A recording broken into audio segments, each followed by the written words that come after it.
കഴിഞ്ഞ ദിവസം കേരളത്തിലുണ്ടായ ഒരു സംഭവമാണ് ഈ കാണുന്നത്. ഒരു പെൺകുട്ടിയുടെ തൊണ്ടയിൽ ബബിൾ ഗം കുടുങ്ങിയിട്ടുണ്ടായ ബുദ്ധിമുട്ട്. അത് ചില യുവാക്കൾ ഇടപെട്ടത് മൂലം രക്ഷപ്പെടുകയാണ് ഉണ്ടായത്. ഈ അവസ്ഥയെ നമ്മൾ ചോക്കിംഗ് എന്നാണ് പറയുക.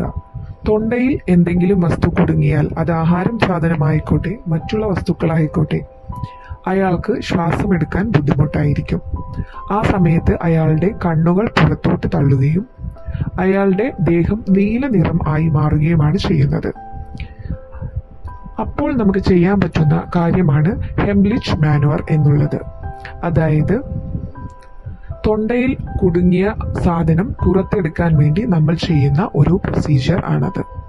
അതിനായി നമ്മൾ നമ്മുടെ ഒരു കൈ നന്നായി ചുരുട്ടി പൊക്കിളിന്റെ മുകളിലും നെഞ്ചിന്റെ താഴെയുമായി വെക്കുകയും മറ്റു കൈകൊണ്ട് സപ്പോർട്ട് ചെയ്യുകയും ആ ഭാഗത്തായി നല്ലൊരു പ്രഷർ കൊടുക്കുകയുമാണ് ചെയ്യേണ്ടത്. അത് നമ്മൾ ഇൻ ആൻഡ് അപ്പ് ആയിട്ടാണ് കൊടുക്കേണ്ടത്. ഉള്ളിലോട്ടും മുകളിലോട്ടുമായിട്ടാണ് ആ പ്രഷർ കൊടുക്കേണ്ടത്. ആ വസ്തു പുറത്തു വരുന്നത് വരെ നമ്മൾ അത് ചെയ്തുകൊണ്ടിരിക്കുക. അങ്ങനെയാണെങ്കിൽ ആ വസ്തു പുറത്തോട്ട് വരുന്നതാണ്. ഈ മാനുവർ എല്ലാവരും പഠിച്ചു വെക്കേണ്ടതും അത്യാവശ്യവുമായ ഒന്നാണ്.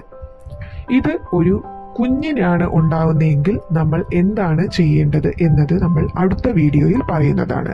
Thank you.